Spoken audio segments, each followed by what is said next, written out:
नमस्कार दोस्तों, आपका स्वागत है इस रोमांचक सफर में जहां हम जंगल की गहराइयों में कदम रखेंगे। कभी सोचा है कि अगर आप अचानक खुद को जंगल में खोया हुआ पाएं तो क्या होगा? यह एक ऐसी स्थिति हो सकती है जो आपके अस्तित्व के कौशल का परीक्षण करेगी। लेकिन घबराएं नहीं दोस्तों, मैं यहां आपको कुछ महत्वपूर्ण सुझाव देने आया हूं जो आपको ऐसी किसी भी चुनौतीपूर्ण स्थिति से उभरने में मदद करेंगे। तो आइए इस रोमांचक अभियान में उतरें और जंगल में जीवित रहने की कला सीखें।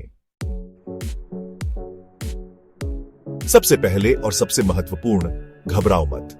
घबराहट आपके दिमाग को साफ सोचने और तर्कसंगत निर्णय लेने से रोक देगी। एक गहरी सांस लें, अपने आप को शांत करें और याद रखें कि आप जीवित रहने के लिए पूरी तरह से सक्षम हैं।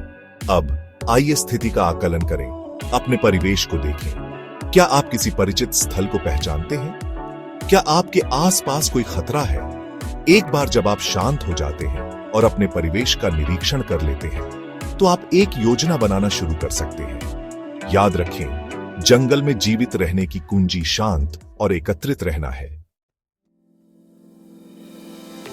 एक बार जब आप शांत हो जाते हैं, तो आगे कदम उठाने का समय आ गया है। अपने आसपास के वातावरण का सावधानीपूर्वक निरीक्षण करें। क्या आपको कोई परिचित पौधा या पेड़ दिखाई देता है जिससे आप अपनी स्थिति का अंदाजा लगा सकें? ध्यान से देखें। क्या आप किसी जानवर के निशान या पक्षियों की आवाज देखते हैं? ये संकेत आपको यह समझने में मदद कर सकते हैं कि आप जंगल के किस हिस्से में हैं और निकटतम जल स्रोत या मानव बस्ती किस दिशा में हो सकती है। पानी के किसी भी संभावित स्रोत की तलाश करें, जैसे कि छोटी धाराएं, नदियां या यहां तक कि ओस से ढके पत्ते। पानी जीवित रहने के लिए सबसे महत्वपूर्ण है, इसलिए जितनी जल्दी हो सके पानी का स्रोत सुरक्षित करना आपकी सर्वोच्च प्राथमिकता होनी चाहिए। अपने भोजन और पानी की व्यवस्था के लिए अपने आसपास मौजूद संसाधनों का उपयोग करें। जंगल में जीवित रहने के लिए पानी सबसे महत्वपूर्ण चीज है। बिना पानी के आप कुछ ही दिनों में कमजोर हो जाएंगे। इसलिए अपनी ऊर्जा को पानी के स्रोत की तलाश में लगाना सबसे महत्वपूर्ण है। धाराएं, नदियां और झीलें पानी के स्पष्ट स्रोत हैं, लेकिन अगर आपको ये आसानी से नहीं मिलते हैं तो निराश न हो। आप ओस से ढके पत्तों से पानी इकट्ठा कर सकते हैं या पेड़ों की जड़ों के पास नमी वाली मिट्टी खोदकर भी पानी पा सकते हैं। पानी इकट्ठा करने के बाद यह सुनिश्चित करना महत्वपूर्ण है कि आप इसे पीने से पहले शुद्ध कर लें। आप पानी को उबालकर, पानी फिल्टर का उपयोग करके या पानी को साफ कपड़े से छानकर शुद्ध कर सकते हैं। पानी के अलावा आपको अपने शरीर को ऊर्जा प्रदान करने के लिए भोजन की भी आवश्यकता होगी। जंगल में कई खाने योग्य पौधे, फल और कीड़े पाए जाते हैं। हालांकि यह जानना महत्वपूर्ण है कि कौन से पौधे और फल जहरीले होते हैं। अगर आप किसी पौधे या फल के बारे में सुनिश्चित नहीं हैं, तो उसे न खाएं। एक बार जब आप पानी और भोजन की व्यवस्था कर लेते हैं, तो अगला कदम एक सुरक्षित और आरामदायक आश्रय खोजना है। रात में तापमान में काफी गिरावट आ सकती है और आपको ठंड, बारिश और हवा से सुरक्षा की आवश्यकता होगी। एक आदर्श आश्रय एक ऐसा स्थान होगा जो आपको तत्वों से बचाता है और आपको संभावित खतरों से भी छुपाता है। एक बड़े पेड़ का आधार, एक उथली गुफा या यहां तक कि एक गिरी हुई चट्टान भी एक अच्छा आश्रय प्रदान कर सकती है। आप अपने आश्रय को और अधिक आरामदायक और गर्म बनाने के लिए पत्तियों, शाखाओं और अन्य प्राकृतिक सामग्रियों का उपयोग कर सकते हैं। अगर संभव हो तो अपने आश्रय के प्रवेश द्वार पर आग जलाएं। आग न केवल आपको गर्म रखेगी, बल्कि जंगली जानवरों को भी दूर रखेगी।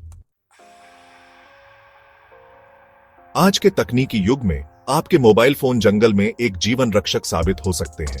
अगर आपके पास अपना फोन है, तो बचाव दल से संपर्क करने और उन्हें अपना स्थान बताने के लिए इसका उपयोग करें। हालांकि याद रखें कि जंगल में सिग्नल कमजोर हो सकता है। अपने फोन की बैटरी बचाने के लिए केवल आपातकालीन कॉल करने के लिए इसका उपयोग करें और सिग्नल खोजने के लिए ऊंची और खुली जगहों पर जाने का प्रयास करें। अगर आपके फोन में मैपिंग सुविधा है, तो अपना स्थान पिन पॉइंट करने और यह निर्धारित करने का प्रयास करें कि निकटतम सड़क या बस्ती किस दिशा में है। यहां तक कि अगर आपके पास सिग्नल नहीं है, तब भी आपका फोन एक उपयोगी उपकरण हो सकता है। आप इसका उपयोग टॉर्च के रूप में कर सकते हैं। दर्पण की तरह सूरज की रोशनी को प्रतिबिंबित करने के लिए कर सकते हैं और यहां तक कि एसओएस संदेश भेजने के लिए भी कर सकते हैं यदि आप किसी विमान या हेलीकॉप्टर को देखते हैं। जंगल में आग जलाना न केवल आपको गर्म रखने के लिए बल्कि बचाव दल को संकेत देने के लिए भी आवश्यक है। आग का धुआं और रोशनी मीलों तक दिखाई दे सकती है, जिससे आपकी स्थिति के बारे में दूसरों को सचेत करने की संभावना बढ़ जाती है। हालांकि आग जलाना आसान नहीं है, खासकर अगर जमीन गीली है या आपके पास माचिस नहीं है। सूखी लकड़ी, घास, पत्ते और छाल इकट्ठा करके शुरुआत करें। अगर आपके पास लाइटर या माचिस नहीं है तो आप आग जलाने के लिए अन्य तरीकों का उपयोग कर सकते हैं, जैसे कि घर्षण विधि या लेंस विधि। एक बार जब आप आग जला लेते हैं तो उसे नियंत्रण में रखना महत्वपूर्ण है। सुनिश्चित करें कि आग फैलती नहीं है और जाने से पहले उसे पूरी तरह से बुझा दें। जंगल में खो जाने पर बचाव दल को आकर्षित करने के लिए सिग्नल बनाना महत्वपूर्ण है, खासकर अगर आपके पास कोई ऐसा उपकरण नहीं है जिससे आप उनसे संपर्क कर सकें। एक प्रभावी संकेत बनाने के लिए आपको ऐसी चीजों का उपयोग करने की आवश्यकता है जो आपके परिवेश से अलग दिखाई दें और दूर से आसानी से दिखाई दें। उदाहरण के लिए आप जमीन पर चमकीले रंग के कपड़े या प्लास्टिक के टुकड़े बिछा सकते हैं। पेड़ों पर शाखाओं या पत्तियों का उपयोग करके जमीन पर एक बड़ा एसओएस या हेल्प लिख सकते हैं।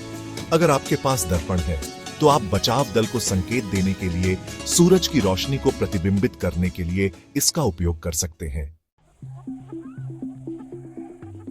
तो दोस्तों, जंगल में खो जाना एक भयावह अनुभव हो सकता है, लेकिन यह दुनिया के सबसे कठोर वातावरणों में से एक में अपने अस्तित्व कौशल का परीक्षण करने का अवसर भी है।